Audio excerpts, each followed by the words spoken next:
नमस्ते। कला कुंभ संस्कृति विभाग उत्तर प्रदेश के इस पांडाल में आज हमारे बीच श्री सच्चिदानंद मिश्र जी हैं। आप सदस्य सचिव हैं ICPR Indian council for philosophical research नई दिल्ली से। आईसीपीआर की संबद्धता इंडिया थिंक काउंसिल को कुंभ कॉन्क्लेव और हमारे अन्य कार्यक्रमों के माध्यम से मिलती रहती है, उसके लिए हम आभार प्रकट करते हैं। हमारा सौभाग्य है आज इस महाकुंभ के अवसर पर आपका यहाँ पर आगमन हुआ है। निश्चित तौर पर आप यहाँ स्नान करने और महाकुंभ 2025 के अनुभव करने के लिए आए हुए हैं। आईसीपीआर भारतीय संस्कृति सभ्यता को लेकर के और इस पूरे दार्शनिक माहौल को लेकर के जो इस महाकुंभ में चल रहा है, उनके निश्चित तौर पे शैक्षणिक रूप से बहुत सारे आपके आयाम होंगे, लेकिन महाकुंभ में आने को लेकर के और महाकुंभ के अवसर को लेकर के आईसीपीआर का क्या दृष्टिकोण है, ये मैं आपसे जानना चाहता हूँ। धन्यवाद आपको, आपने मुझे अवसर दिया इस पर आपसे कुछ चर्चा करने के लिए। भारतीय दार्शनिक अनुसंधान परिषद दर्शन के क्षेत्र में और संस्कृति दर्शन के क्षेत्र में बहुत गंभीरता से शोध का कार्य कर रहा है, शोध को बढ़ावा देने का कार्य कर रहा है और हमारे कार्यकलापों में बहुत सारे कार्यशालाओं का आयोजन करना, संगोष्ठियों का आयोजन करना इत्यादि कार्य शामिल होते हैं। तो संस्कृति और दर्शन, इनके बीच में बहुत गहरा संबंध होता है। एक तरह से कहना चाहिए कि दर्शन संस्कृति को एक नींव प्रदान करता है। तो भारतीय दर्शन जो है वो भारतीय संस्कृति को नींव प्रदान करता है। और ये इतना बड़ा देश जिसमें धर्म तो बहुत सारे हैं, लेकिन संस्कृति उन सभी को जोड़ने वाली एक है और उन सब का विचार एक तरीके से आगे बढ़ता है। तो संस्कृति के परिप्रेक्ष्य में हम लोगों का कार्यक्रम है। अभी हम लोगों का एक सेमिनार भी शुरू हुआ है और उस सेमिनार का शीर्षक है कुंभ का सांस्कृतिक परिप्रेक्ष्य, महाकुंभ का सांस्कृतिक परिप्रेक्ष्य। तो संस्कृति किस प्रकार से कुंभ से प्रभावित होती है, क्योंकि हमारी जो परंपरा है उस परंपरा में तर्क की बहुत महत्वपूर्ण भूमिका है।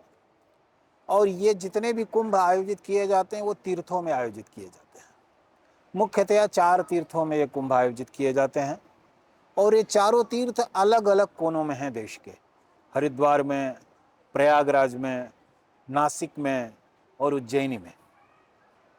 इसमें सबसे महत्वपूर्ण जो कुंभ है वो प्रयागराज का कुंभ है और इसी वजह से केवल प्रयागराज ही ऐसा है जहाँ पर कुंभ और अर्धकुंभ दोनों का आयोजन होता है। बाकी सारी जगहों पर कुंभ का आयोजन तो होता है, लेकिन अर्धकुंभ के बारे में कुछ उस तरह से चर्चा सुनने में नहीं आती। और उसका कारण ये भी है कि ये जो प्रयागराज है इसको एक दूसरे नाम से भी जाना जाता है, तीर्थराज। और तीर्थ शब्द से हमारे यहाँ परंपरा में केवल भौतिक तीर्थ को ही नहीं, आचार्य को भी तीर्थ के रूप में मान्यता दी गई है। और इसीलिए एक अध्यापक से पढ़े हुए जो विद्यार्थी होते हैं उनको सतीर्थ कहा जाता है।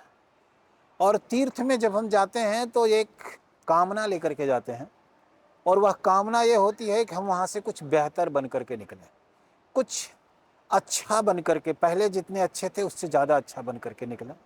और उसी में यह अवधारणा आती है कि जब हम तीर्थ में आते हैं तो यहाँ पर हम अपने पाप का परिमार्जन करते हैं, कुछ पुण्य का अर्जन करते हैं। और पाप का परिमार्जन और पुण्य का अर्जन दोनों ही व्यक्ति को अच्छा बनाने के लिए उपयोगी होता है।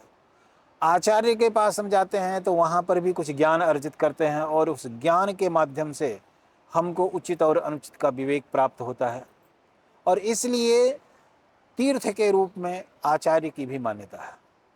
और आचार्य की जो मान्यता है तीर्थ के रूप में, उससे हम ज्ञान अर्जित करते हुए अपने जीवन को बेहतर बनाते हैं और उससे हम अपने जीवन में बंधन से मुक्त होने की तरफ बढ़ते हैं, जो कि हमारी परंपरा में जीवन का चरम लक्ष्य माना गया है कि किस प्रकार से हम दुख के बंधन से छुटकारा पा सकें।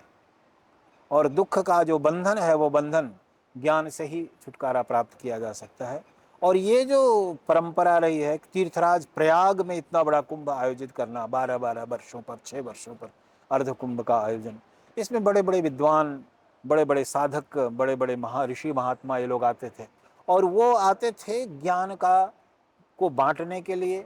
और उनकी चर्चाएं होती थी, दार्शनिक चर्चाएं, और उन दार्शनिक चर्चाओं के माध्यम से जो आम जनता है वह भी उससे समृद्ध होती थी और उनके बीच में भी ज्ञान का परिष्कार होता था और इसीलिए वो संस्कृति परिवर्तित परिष्कृत होती चली जाती थी। आईसीपीआर देश भर में विश्वविद्यालयों में भी और अन्य संस्थाओं के लिए भी कार्यक्रमों के लिए उनको हर तरह से संभव सहायता प्रदान करता रहता है। यह क्षेत्र भी कुंभ के बाहर का प्रयागराज क्षेत्र भी शोधार्थियों से और ज्ञान के लिए संलग्न लोगों का बहुत ही रुचिकर स्थान सदैव से रहा है, आज भी है। महाकुंभ 25 अपनी पूर्णता की तरफ बढ़ रहा है। पूरे देश भर के लिए शोधार्थियों के लिए आपका क्या एक संदेश हो सकता है? दर्शन का जो कार्य है वो प्रश्न करना है, और हमारे यहाँ गीता में ये बताया गया है कि ज्ञान को प्राप्त करने के लिए प्रश्न करना चाहिए। तद विद्धि प्रणिपातेन परिप्रश्नेन सेवया।